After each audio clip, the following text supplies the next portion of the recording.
নমস্কার বন্ধুরা, PPD easy কুকিংয়ে আপনাদের সকলকে স্বাগত। আজকে একটা খুব স্পেশাল ভিন্ন ধরনের চিকেনের রেসিপি নিয়ে চলে এলাম। স্পেশাল মশলায় একেবারে ভিন্ন স্বাদের দারুণ একটি রেসিপি। এই স্পেশাল চিকেন কারিটা গরম ভাত, ফ্রাইড রাইস, পোলাও, রুটি, পরোটা, লুচি, নান সব কিছুর সঙ্গে খুবই ভালো লাগে। এই চিকেন কারিটা আমার শ্বশুরবাড়ির সবাই খুবই পছন্দ করে, তাই আজকে এই রান্নাটা আপনাদের সঙ্গে শেয়ার করতে চলে এলাম। আশা করছি রেসিপিটা ভালো লাগবে। ভালো লাগলে লাইক, কমেন্ট, শেয়ার করবেন আর চ্যানেলটাকে সাবস্ক্রাইব করে পাশে থাকবেন। রেসিপিটা শুরু করি।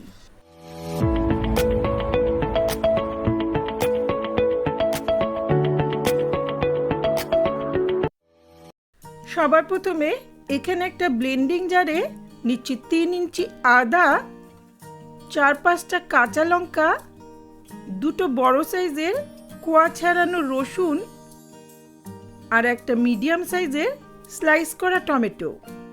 এগুলোকে মিহি পেস্ট বানিয়ে নেব।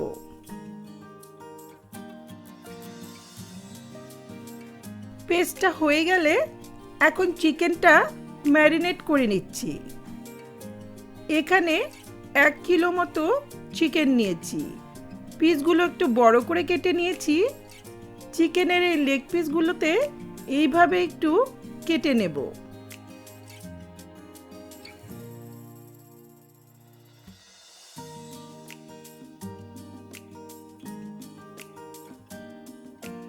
ধুয়ে পরিষ্কার করা চিকেনটা ভালো করে জল ঝরিয়ে এখন এটা ম্যারিনেট করছি।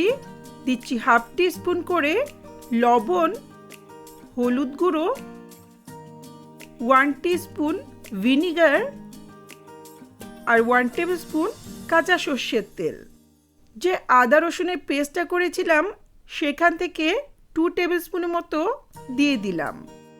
এখন এটা খুব ভালো করে মেখে নেব।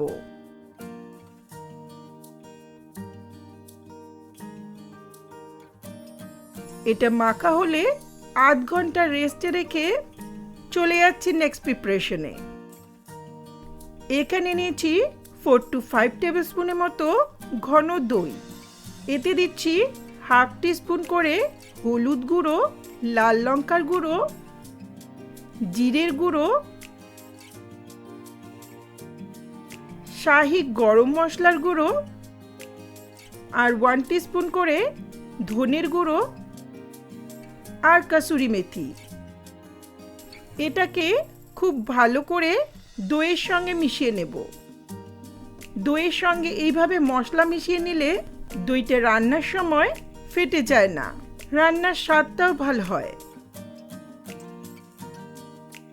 এটা মেশানো হলে এক পাশে রেখে এখন একটা স্পেশাল মশলা বানিয়ে নেব।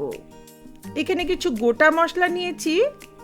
1 টিস্পুন ধনে, 1/4 টিস্পুন মৌরি, 1/2 টিস্পুন জিরে, 2টো শুকনো লঙ্কা, 1/4 টিস্পুন গোলমরিচ, 3 ইঞ্চি দারচিনি, 4-5টা গোটা এলাচ। এখন এগুলো ড্রাই রোস্ট করে নেব। লো মিডিয়াম ফ্লেমে গোটা মশলাগুলো কয়েক সেকেন্ড ভেজে নেওয়ার পর যখন একটা সুন্দর গন্ধ বেরোবে এখন গ্যাসের ফ্লেমটা অফ করে একটু ঠান্ডা করে ব্লেন্ডিং জারে ঢেলে নিচ্ছি। এগুলোকে মোটামুটিভাবে গুঁড়ো করে নেব। খুব বেশি মিহি করার প্রয়োজন নেই। এটা অবশ্যই ঠান্ডা করে গুঁড়ো করতে হবে, তা না হলে কিন্তু একটা পোড়া পোড়া গন্ধ বেরোবে। এখন এই কড়াইতে 4 to 5 টেবিলস্পুনের মতো সর্ষের তেল ভালো করে গরম করে নিচ্ছি। তেল ভালো করে গরম হলে ম্যারিনেট করা চিকেনগুলো প্যানের মধ্যে সাজিয়ে দিচ্ছি। আমি একবারেই পুরো চিকেনটা ভেজে নেওয়ার চেষ্টা করছি। চিকেনটা এভাবে একটু ভেজে নিলে রান্নার স্বাদটা ভালো হয়। এখন মিডিয়াম হাই ফ্লেমে চিকেনটাকে এক পাশটা লাল হওয়া পর্যন্ত ভেজে নেব।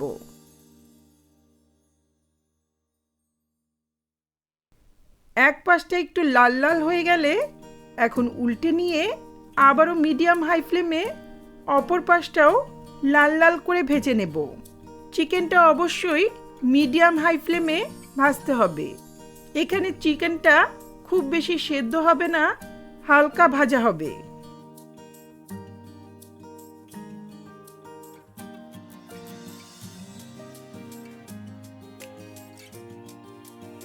এগুলো দুপাশ থেকে লাল লাল করে ভাজা হয়েছে, এখন এগুলো তুলে নিচ্ছি।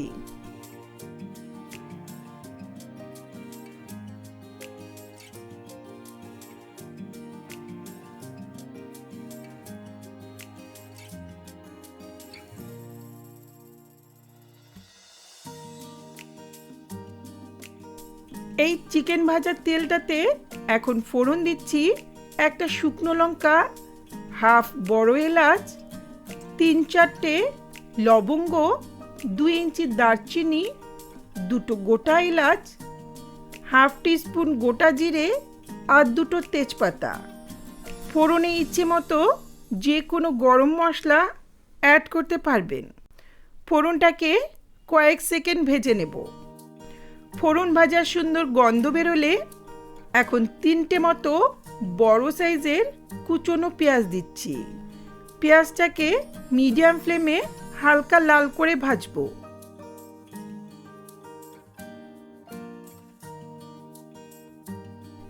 পেঁয়াজ হালকা ভাজা হয়েছে, এখন যে আদা রসুন লঙ্কা টমেটো পেস্টটা করেছিলাম সেটা পুরোপুরি দিয়ে দিচ্ছি।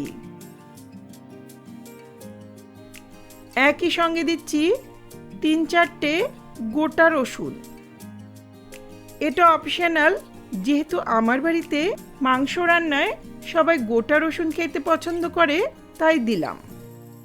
এখন সামান্য একটু লবণ দিয়ে লো মিডিয়াম ফ্লেমে পেঁয়াজের সঙ্গে আদা রসুন পেস্টটাকে ততক্ষণ কষাবো যতক্ষণ না এর কাঁচা গন্ধটা চলে যায়। এগুলো কষানো হয়েছে, এখন গ্যাসের ফ্লেমটা একেবারে লোতে রেখে দইয়ের সঙ্গে মেশানো মশলার পেস্টটা দিয়ে দিচ্ছি। এই অবস্থায় ফ্লেমটা অবশ্যই লোতে রাখতে হবে।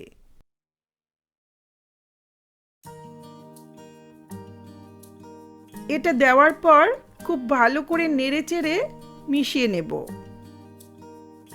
গ্যাসের ফ্লেমটা লোতে রেখেই দই আর মশলাগুলোকে ততক্ষণ কষাবো যতক্ষণ না এর থেকে তেলটা আলাদা হয়ে আসছে।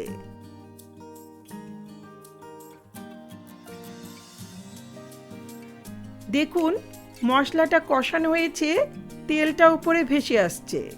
এখন ভেজে রাখা চিকেনগুলো দিয়ে দিচ্ছি। চিকেনের সঙ্গে থাকা এই তেলটা অবশ্যই দিতে হবে, কারণ এতে অনেকটাই ফ্লেভার থাকে। চিকেনটা যেহেতু আগেই ভেজে নিয়েছিলাম তাই এখন 2-3 মিনিটের মতো মিডিয়াম হাই ফ্লেমে মশলার সঙ্গে চিকেনটাকে কষিয়ে নেব। 2 মিনিটের মতো কষিয়ে নেওয়ার পর এখন এতে সামান্য একটু লবণ দিচ্ছি। লবণটা দিলে চিকেন থেকে জলটা বেরিয়ে আসবে আর চিকেনটাও ভালো মতো সেদ্ধ হয়ে যাবে। ভালো করে মিশিয়ে নিয়ে ঢাকা দিয়ে দিয়ে 4-5 মিনিটের মতো লো মিডিয়াম ফ্লেমে চিকেনটাকে কষিয়ে নেব। মাঝে মধ্যে অবশ্যই ঢাকাটা তুলে একটু নেড়েচেড়ে দিতে হবে। 4-5 মিনিট পর ঢাকাটা তুলে নিলাম। চিকেনটা প্রায় 80% মতো সেদ্ধ হয়ে গেছে। চাইলে এটা কষা কষা রাখতে পারেন। আমি একটু গ্রেভি রাখার জন্য প্রয়োজন মতো গরম জল দিচ্ছি। গরম জল দিলে রান্নার স্বাদটা ভালো হয়, রংটাও সুন্দর থাকে। একটু মিশিয়ে নিয়ে দিচ্ছি স্বাদ মতো লবণ। আবারও একটু মিশিয়ে নিয়ে ঢাকা দিয়ে ততক্ষণ রান্না করব যতক্ষণ না চিকেনটা ভালো মতো সেদ্ধ হয়ে যাচ্ছে।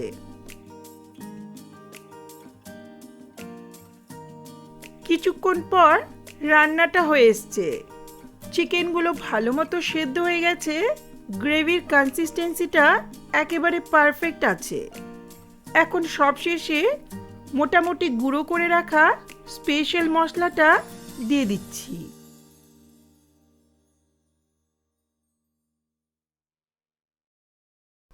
একটু মিশিয়ে নিয়ে দিচ্ছি বেশ কয়েকটা চেরা কাঁচা লঙ্কা। এই কাঁচা লঙ্কা আর স্পেশাল মশলার ফ্লেভারটা কিন্তু এই রান্নায় খুবই ভালো লাগবে। আর রান্না করার প্রয়োজন নেই। এখন ঢাকা দিয়ে গ্যাসের ফ্লেমটা অফ করে কিছুক্ষণ স্ট্যান্ডিং টাইমে রেখে দেব। কিছুক্ষণ পর দারুণ স্বাদের এই স্পেশাল চিকেন কারি সার্ভ করার জন্য রেডি। দেখুন কালারটা কতটা সুন্দর হয়েছে, দেখেই কিন্তু জিভে জল এসে যাচ্ছে। এই স্পেশাল চিকেন কারিটা গরম ভাত, ফ্রাইড রাইস, পোলাও, নান, পুরি, পরোটা, লুচি সব কিছুর সঙ্গেই খুবই ভালো লাগে। তাহলে অবশ্যই আমার মতো করে এই স্পেশাল চিকেন কারিটা ট্রাই করে দেখবেন আর আমাকে কমেন্টসে জানাবেন কেমন লাগলো আমার এই রেসিপি। ভালো লাগলে লাইক, কমেন্ট, শেয়ার করবেন আর চ্যানেলটাকে সাবস্ক্রাইব করে পাশে থাকা বেল আইকনটা অবশ্যই প্রেস করবেন যাতে আমার ভিডিওর নোটিফিকেশনগুলি আপনাদের কাছে সহজেই পৌঁছে যায়। ধন্যবাদ।